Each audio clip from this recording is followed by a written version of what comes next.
रूस की मदद पर ईरान और यूक्रेन के बीच टेंशन बढ़ गई है। रूस को कामिकेज ड्रोन सप्लाई कर रहा है ईरान। ईरानी ड्रोन से हमले के बाद भड़के हैं यूक्रेनी राष्ट्रपति। यूक्रेन ने ईरानी दूतावास पर की है कार्रवाई।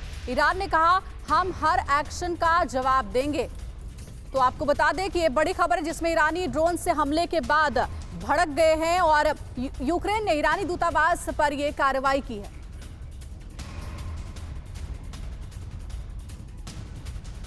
तो आप देखिए कैसे कामिकेज ड्रोन को लेकर यूक्रेन वर्सेस ईरान, जी हां, दोनों अब एक दूसरे के खिलाफ आ गए हैं और नाराजगी बढ़ती नजर आ रही। यूक्रेन ने नाराजगी जाहिर की है, ड्रोन पर घमासान है।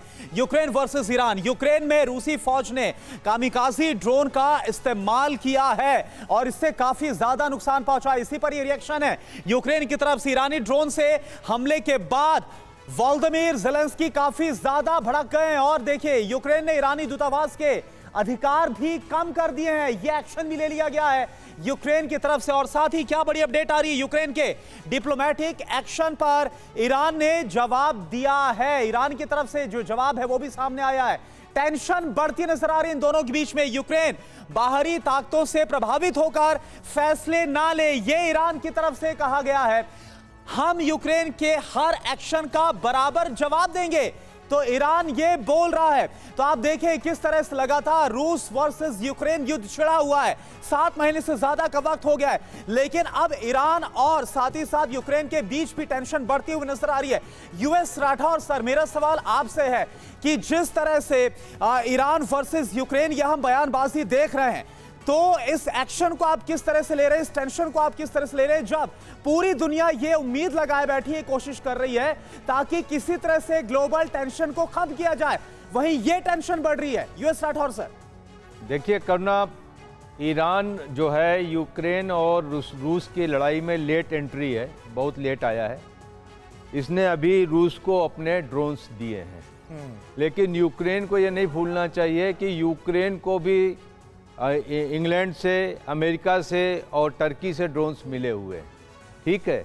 तो यहाँ पर जो ये ड्रोन्स आए हैं, इससे रूस को थोड़ी सी राहत मिली और ये ईरानी ड्रोन इतने वहाँ इफ़ेक्टिव भी नहीं हुए हैं।